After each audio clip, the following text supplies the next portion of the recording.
Guys, আপনারা হয়তো ভাবছেন হয়তো আমি পাগল হয়ে গেছি, না হয় আমার মোবাইল নষ্ট হয়ে গেছে। কারণ এমন ঝাঁকাঝাঁকি দেখলে সবারই এটা ভাবা স্বাভাবিক যে হয়তো মোবাইল নষ্ট না হয় রবিন পাগল।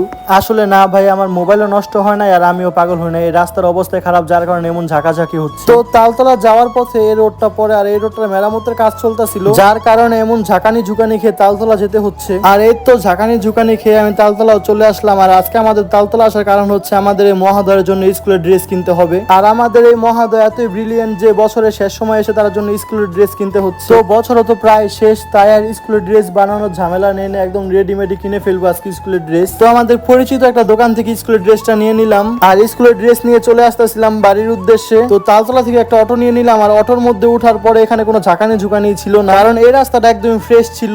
আর তালতলা বাজারের এই রোডটা কেনা চিনে সবারই পরিচিত, কারণ ওই তো দেখা যাচ্ছে ওখানে একসময় সিনেমা হল ছিল আর এখন আর ওই সিনেমা হল নেই, যার পরিবর্তে এখন ওই সিনেমা হলটাকে মাদ্রাসাতে রূপান্তরিত করা হয়েছে। আর এটা খুব ভালো একটা উদ্যোগ বলে আমি মনে করি। তো তালতলা থেকে আসার সময় এই রোডটাতে দেখলাম যে একটা মেলা বসেছে, তারপর অটো থেকে নেমে পড়লাম, দেখি মেলাতে কি কি পাওয়া যায়। তো বাইরের থেকে বোঝা যাচ্ছে যে এখানে তেমন কিছু একটা নেই, যা আছে সবই ঘরোয়ার জিনিস। তো এখানে আমার কোনো কাজ নাই, তাই এখান থেকে চলে গেলাম আর বৃষ্টিও নেমে গিয়েছিল। তো চৌরাস্তায় এসে আমি একটা রেস্টুরেন্টে চলে আসলাম ফুচকা খাওয়ার জন্য। আর এখানে শুধু ফুচকাই পাওয়া যায় এমন না, এখানে চটপটি এবং স্যুপও পাওয়া যায়। তো আজকে চিন্তা করলাম যে এখানকার ফুচকাটা ট্রাই করা যাক। তো মেলার ওইখানে নামার পরে বৃষ্টি নেমে গিয়েছিল, তো বৃষ্টিতে ভিজে ভিজে রেস্টুরেন্টের সামনে চলে আসলাম। আর যেহেতু রেস্টুরেন্টে চলেই আসছি, তো কিছু না খেয়ে গেলেও ভালো লাগবে না, তাই চিন্তা করলাম যে ফুচকাই খাই। আর এই রেস্টুরেন্টের ডেকোরেশন গুলো অনেক সুন্দর ছিল। আর একটা জিনিস দেখে আমি রেস্টুরেন্টের অনারের প্রশংসা না করে পারলাম না। দেখুন কি সুন্দর কটন বার দিয়ে হচ্ছে এই ওয়ালমেটটা বানিয়েছে। আর শুধু এটাই যে বানিয়েছে তা না, এখানে একটা ল্যাম্পও দেখলাম, কি সুন্দর করে ওয়ান টাইম প্লাস্টিকের গ্লাস দিয়ে এই ল্যাম্পটা বানিয়েছে। দেখতে অনেকটা লাক্সারিয়াস মনে হলো, কিন্তু তেমন লাক্সারিয়াস না, কিন্তু দেখতে অনেকটাই সুন্দর ছিল।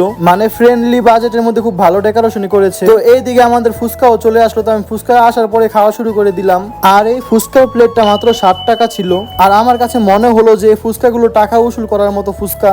আর আমি কেন বললাম এই ফুচকাগুলো টাকা উসুল করার মতো, তো সেটা একটু পরে আপনাদের বলছি, আগে ফুচকাগুলো খেয়ে নেই। তো আমি একটা পর একটা ফুচকা গপ গপ করে গিলে নিচ্ছিলাম, মানে ফুচকাগুলো অনেক টেস্টি ছিল। আর আমাদের এই মালখানাগর এরিয়ার মধ্যে আমার কাছে এই ফুচকাটা বেস্ট লেগেছে। আর এই ফুচকার সাথে যে টকটা দিয়েছিল সেই টকটার কথা আর কি বলবো, কারণ ওই টকটা একটু ডিফারেন্ট ছিল, যার কারণে আমার ফুচকাগুলো একটু বেশি ভালো লেগেছে। তো আমি শুধু এই টক দিয়ে সবগুলো ফুচকা খেয়ে ফেলছি, সাথে যদিও আরো অনেক কিছু ছিল, যেমন বিট লবণ, চিলি ফ্লেক্স, টমেটো সসও ছিল, কিন্তু আমি এই টকগুলো দিয়ে সব ফুচকা খেয়ে ফেলছি, কারণ টকটা আমার কাছে অনেক ভালো লেগেছে। আর আমি আমার প্লেটে ফুচকা শেষ করে আমার ছোট ভাইয়ের প্লেটে ঝাঁপিয়ে পড়লাম, কারণ ও ছোট মানুষ, এত ফুচকা খেতে পারবে না। আর ফুচকার টেস্টটাও সে ছিল, যার কারণে আমি আমার প্লেট শেষ করে ওর প্লেট থেকে খাওয়া শুরু করে দিলাম। তো শেষবার যখন ওর প্লেট থেকে ফুচকাটা নিয়েছিলাম, তখন ওর রিয়াকশনটা কিছুটা এমন ছিল।